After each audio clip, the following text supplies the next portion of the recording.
Fala aí, galera do Projeto X, aquele que multiplica as suas chances de aprovação.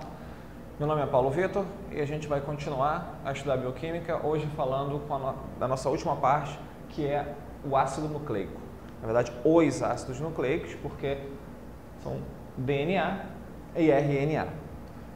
A gente vai se prender a dar uma olhadinha na estrutura química deles, tá, galera? A gente não vai se focar nas funções.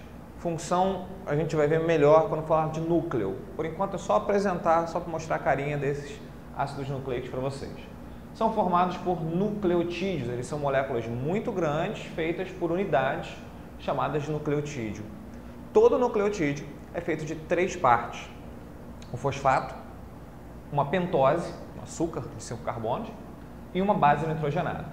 O fosfato não varia, é sempre o mesmo, o fosfato não tem variação. Pentose, existem várias pentoses. No caso dos ácidos nucleicos, a gente tem 2 possibilidades.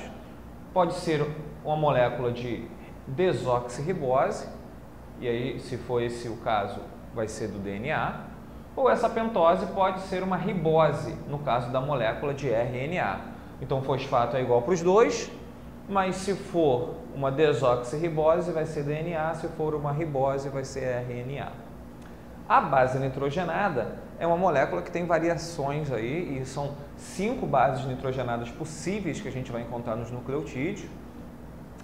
A adenina, a guanina e a citosina, elas podem estar presentes tanto no RNA quanto no DNA. Os dois têm essas 3 basezinhas aqui, ou uma, ou outra, ou a outra.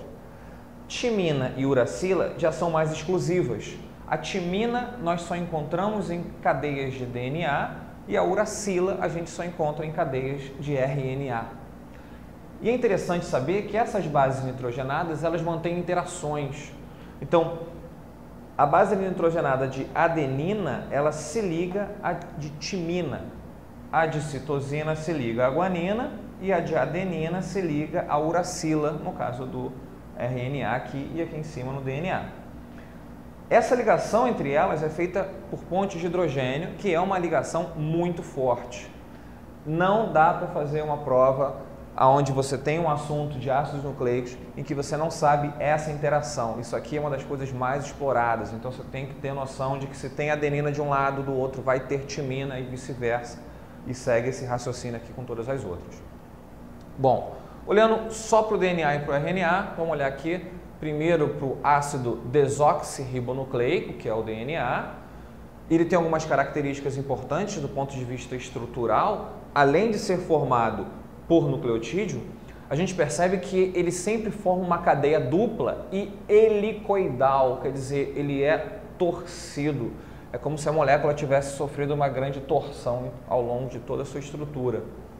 E aí, se eu distorcer a molécula, vou abrir a molécula para a gente dar uma olhadinha para ela, e normalmente é assim que ela aparece nas provas, a gente percebe que eu tenho uma cadeia, uma sequência de nucleotídeos de um lado e uma sequência de nucleotídeos do outro lado. Essas 2 sequências, essas 2 linhas de nucleotídeos, elas se mantêm unidas por meio de pontes de hidrogênio e olha lá na interação entre as bases nitrogenadas. Adenina com timina, timina com adenina, citosina, guanina, guanina, citosina, e a gente segue esse raciocínio. Vocês vão perceber que eu não vou achar uracila aqui. Se eu achar uracila, tem alguma coisa errada, porque aí não pode ter, porque não é RNA, isso é DNA. Uma coisa importante é que todo o conjunto é uma cadeia. O DNA é uma cadeia dupla. Então eu não posso falar que é uma cadeia de um lado e uma cadeia do outro, não. É uma M-cadeia de um lado, quer dizer, metade da cadeia de um lado, e uma metade do outro lado que se complementa a essa. Então são M-cadeias complementares formando uma cadeia só, uma cadeia de DNA. Já o RNA, ele é de cadeia simples, ele não tem uma outra M-cadeia aqui complementando ele. Ele é um filamento único, onde você vai ter a sequência de nucleotídeos e de bases nitrogenadas aqui, lembrando sempre uracila e não timina. A função desses caras está muito relacionada à síntese de proteínas e eles se interrelacionam um com o outro de um modo bem complexo. Mas o meu objetivo aqui é só apresentar esses ácidos para vocês, reforçando a ideia das bases nitrogenadas e da interação entre elas. A parte de função, acompanha aí que a gente vai ver sobre núcleo um pouquinho mais à frente.